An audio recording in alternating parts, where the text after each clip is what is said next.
Hey everybody, take two. We got Carolyn back here and we're going to get started. Welcome again to Timeout with Tackle What's Next. I am your host, Danielle Berman, and I am the founder of Tackle What's Next. We're here Wednesday evenings at 6 p.m. Eastern chatting live with athletes and execs about how sports, athletes and how they've used sports to impact their futures, their endeavors, and their opportunities in life after the game. And today we're talking to Carolyn Moos. Carolyn is a former USA basketball team member and a FIBA WNBA alum. She was also a former Stanford women's basketball player where she earned her bachelor's degree in sociology, and she then received her master's in health communication management from the University of Southern California.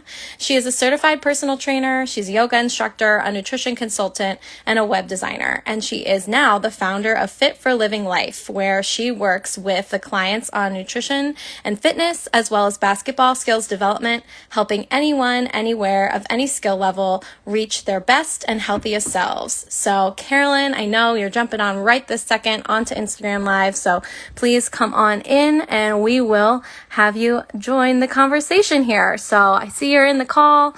Welcome, Carolyn. If you just want to hit request to join here, we will get you on screen. Let's see.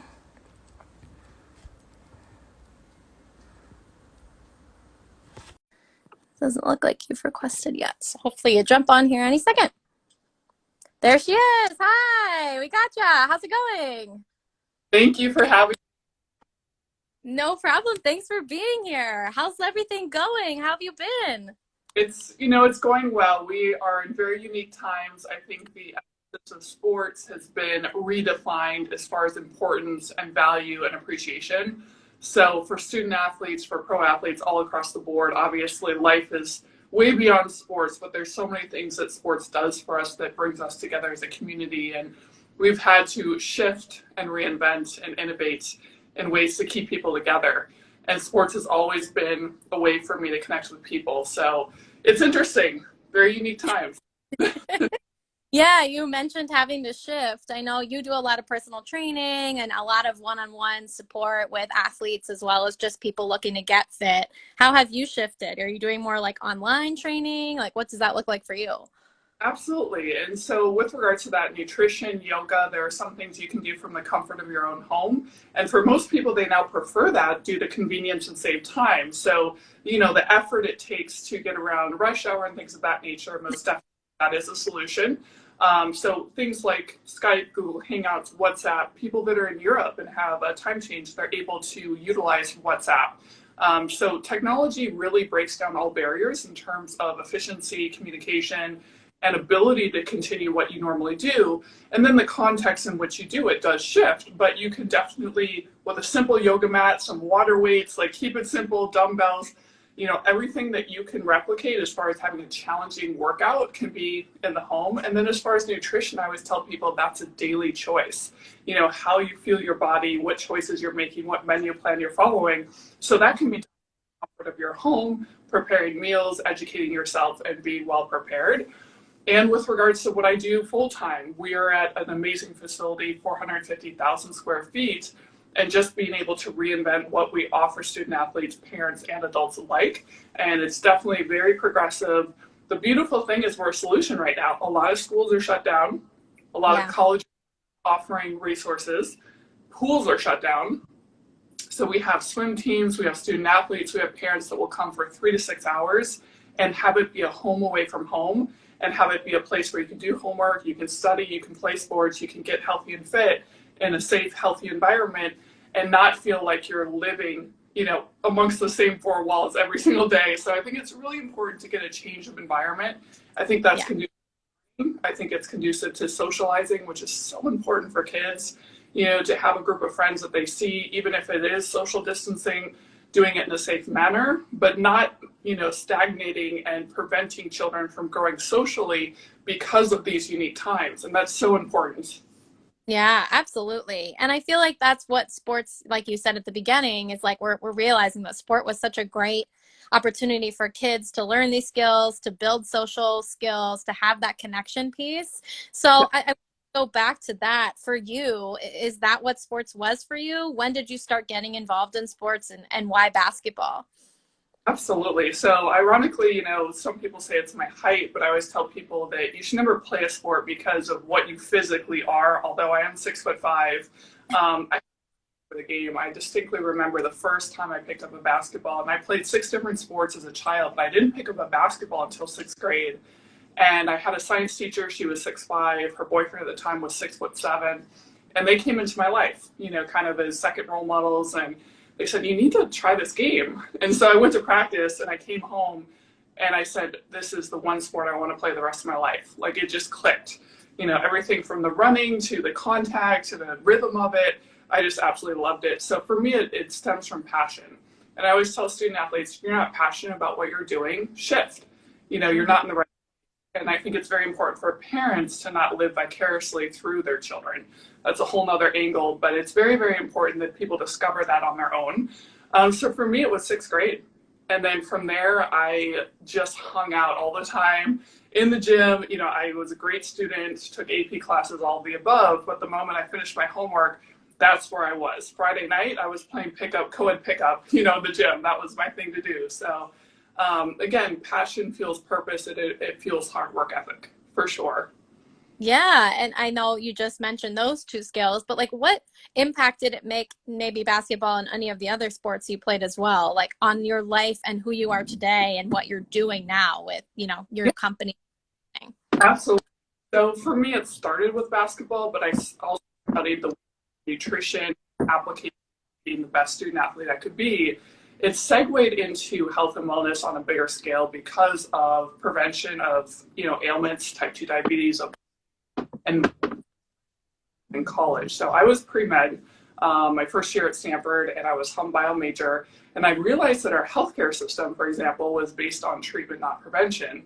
And so it's like, okay, I've trained so hard and followed nutrition so well as a student athlete. How can I help the world on a greater scale? And I thought, so many people want to invest in their health and do it the right way, and our healthcare system is not conducive to doing that. So I knew at that moment I wanted to be on the prevention side of health and wellness. And from there, it was nutrition, fitness, lifestyle modification. And I actually played pro basketball, went back to USC, and I finished my master's in health communication management. And the premise of my master's being prevention over prescriptions.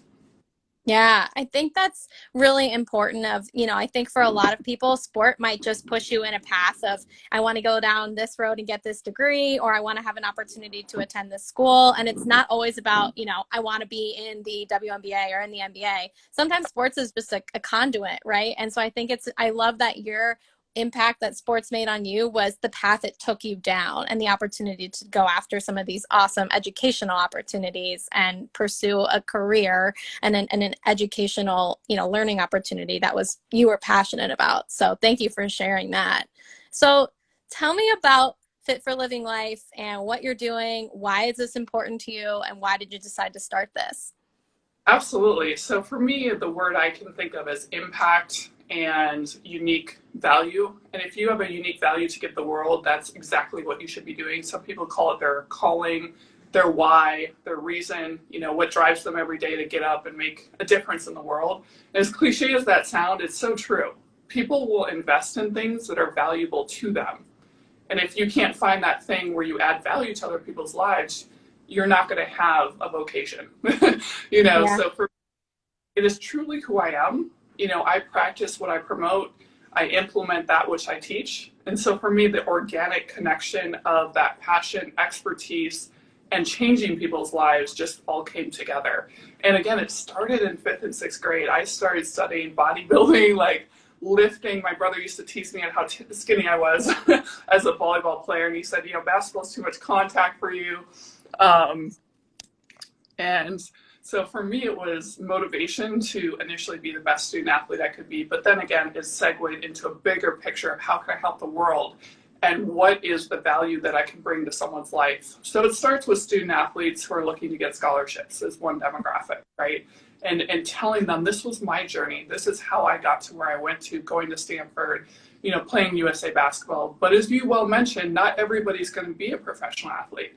And so maybe that child that goes on to play D3 basketball also becomes a doctor or also works in the healthcare sector or has similar passions and becomes a nutrition consultant for NBA players. You never know what you Yeah. can do to inspire someone. And it doesn't matter what level of sport you play at, it matters how does that develop you as a person and how does it develop your interest so you apply it to other sectors and everything that you do. So for me, it really all came together, as I experienced life. But then I realized this is always who I am. And people turn to me for advice all the time. So turning that into a vocation was so key.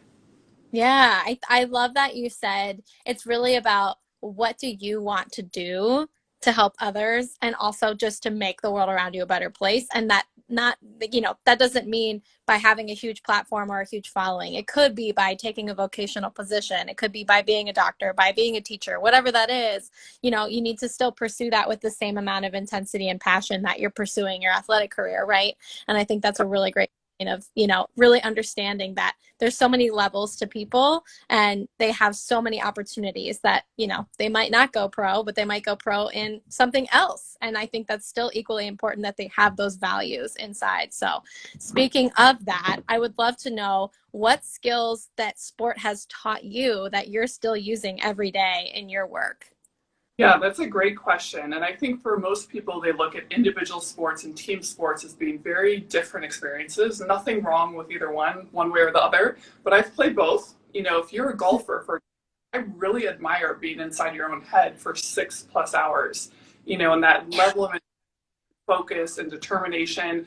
You have no one to dialogue with, other than maybe one other person that's with you to really zone in and make it happen. In team sports, you have your teammates, your coaches, the fans. There's just so much going on. So it teaches you collaboration, for sure. It teaches you understanding of your role and contribution and value. No matter if you're a rookie or you're a veteran or you're completely an expert in everything you do, there's always something to learn. So for me, I think it's been, a journey of wanting to always learn. I, for example, worked for a live streaming company when live streaming first came about. And I'm not an engineer. I'm not, a computer science major, but I do know some coding. I learned how to create my own PayPal widget codes on HTML, for example, on WordPress. Wanted to do that. So I like constant challenge. And I think that's typical of athletes is to never get complacent and to never stop learning. But interestingly enough, some athletes have a hard time being, not an expert again, and having to start all over and be the student, not the teacher. So for me, it's taught me how to be open to being a student and to be receptive to constructive criticism if that's, contextually relevant, as you're progressing. And then also being okay with the process. Learning to shoot 3-point shots at 6'5" didn't happen overnight. Learning to shoot my left-handed hook shot did not happen overnight. And so the same applies to anything you do in life. If you put in the time, the effort, the focus, the diligence, the consistency, you're going to end up with great results. But nothing is like a light switch. Yeah. Now, again, some athletes are so gifted physically that things come faster. And so that translation of, okay, what do I need to do to optimize my full potential within this pursuit? And it's okay, perfect. It's okay to realize that, I tried that. Maybe it was sports broadcasting or whatever aspect you tried. And then you segued into coaching because you realized you missed being around players and influencing the outcome of the game, and commentating made you frustrated because you actually couldn't change the outcome of the game. I've heard these stories. Yeah. So people discover their passions along the way. And I think as an athlete, you learn that you're going to have shifts, you're going to have changes. Let's say you lose a very tough game, you're playing in 2 days. So you need to turn quickly. That's something else I've learned and apply on a daily basis, is that you're going to have an amazing amount of positives in a day. You're going to have some challenges. How do you take those challenges and turn them into a positive overnight? And that's so important, like the idea of resilience. Yeah, those are all such great takeaways. And I think, for you as someone that has really made a new career for herself, that's not on the court specifically, it's still in the sports world, but it's not on the court. What worked for you? Like, what was it? What is something, a piece of advice that you would say, here's what helped me to a fellow athlete that's saying, look, I don't really know how to transition out of sports. I don't really know what to do. Like, what helped you make that change? I think a few things. Number one is, how would your teammates describe your contributions in terms of your personality, your general characteristics, and your skill sets? You know, if you're a leader, you're a great communicator, you observe things quickly and you analyze well, you might be a great broadcaster.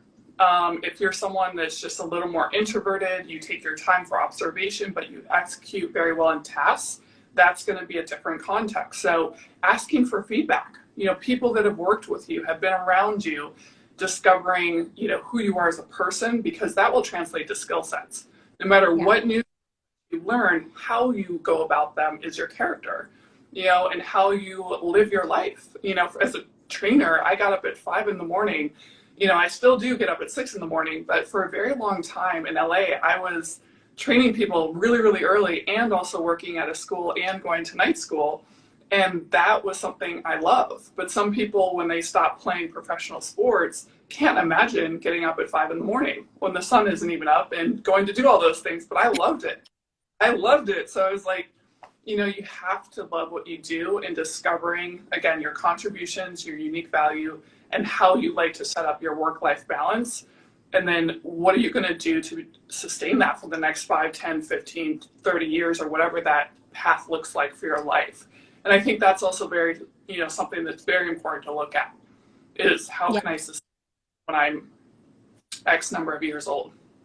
Exactly. Well, I think that's the biggest thing is, as you mentioned, a lot of athletes don't like to go back to the beginning, but you know, you have your whole life ahead of you. So you're going to have to go backwards to get moving forward. And I think there's a lot of time, and that can be scary. It's like, what am I supposed to do for the rest of my life? And I love that, you know, asking people for feedback, and what you said earlier too about like not being afraid to try something and realize that this isn't for me and I need to do something else, because you won't know unless you get in there and try. And I think that's a really, really good point. All of those takeaways for any athletes thinking about, well, what can I think start to do to kind of have an idea of what I want to do or how to make this work. So thank you for sharing those pieces of advice. And I think something that's really important is to not wait too long to discover that. So, in the process of playing, for example, let's say you're doing community service, and you know, you can do an interim coaching position, or you know, they have a few events a year where you're, you know, a sub coach for a particular youth event. I mean, all those little experiences lend to awareness, and when you're aware, you can put it all together and say, I was really great at that. You know, I really enjoyed this, and that is part of your resume. I love kids. You know, I've run camps, I've been around camps, and I still continue to do the junior NBA when I can, and get out to large, you know, experiences with families and children. So that's just part of what I enjoy doing. So I keep doing it. And I mhm. started in my freshman, sophomore year in college, you know, being around kids in camp. So I think the more you can start early versus in retrospect saying, I wish I would have done this 5 years ago, even if it's, you know, 10-15% of your time while you're playing professionally. I did that. I became certified as a personal trainer, but I was still a professional athlete because I was Yeah. set up for that transition when I moved back to Los Angeles, knowing I wanted to get my master's. But I did that 10 months in advance.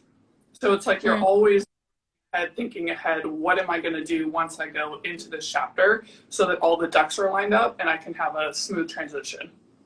Yeah, and I think that that kind of brings me to my next question. I think that's really great advice. That's one of the things we always recommend is like start now. If you're thinking about leaving, start yesterday, right? That's the time you really should be starting. But for you, what's next? Like you're doing, you know, you're at the St. James, you're doing Fit for Living Life. Like what's coming down the pipeline for you, and what are you really excited about with everything you have going on?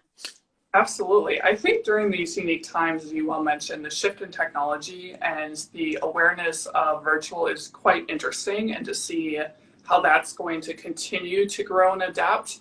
I think more and more companies, you know, are having families and individuals continue to work from home. So the demand for the virtual is just going to continue to grow.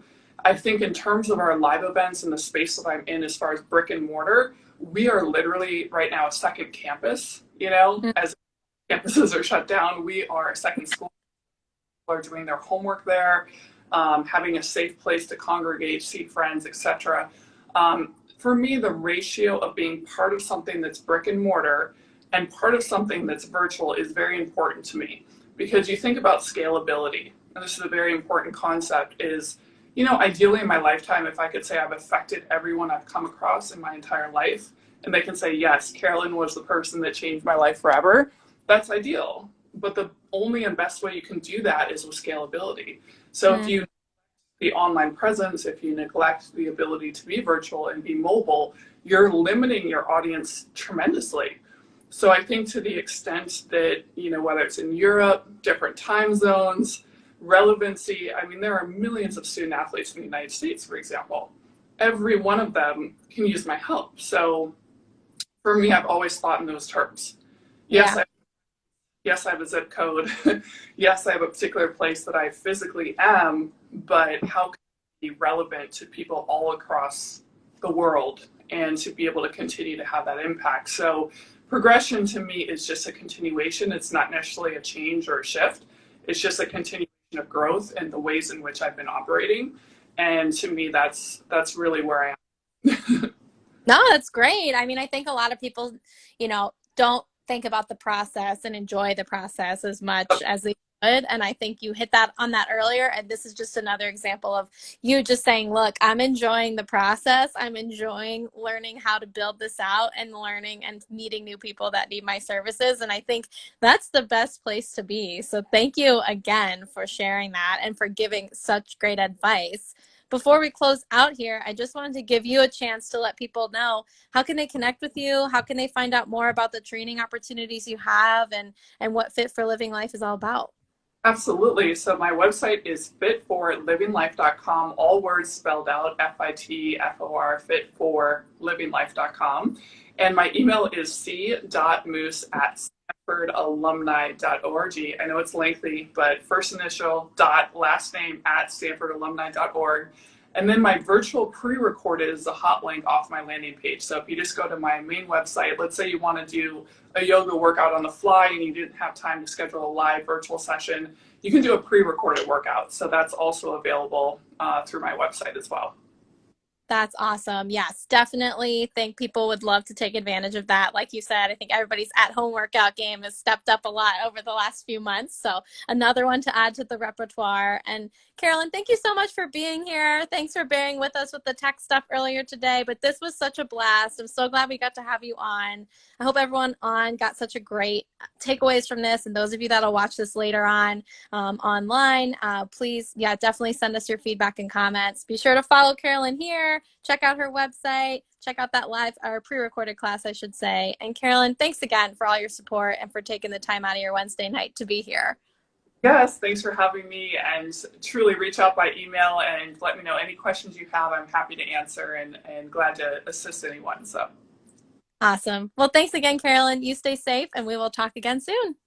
thank you. Bye.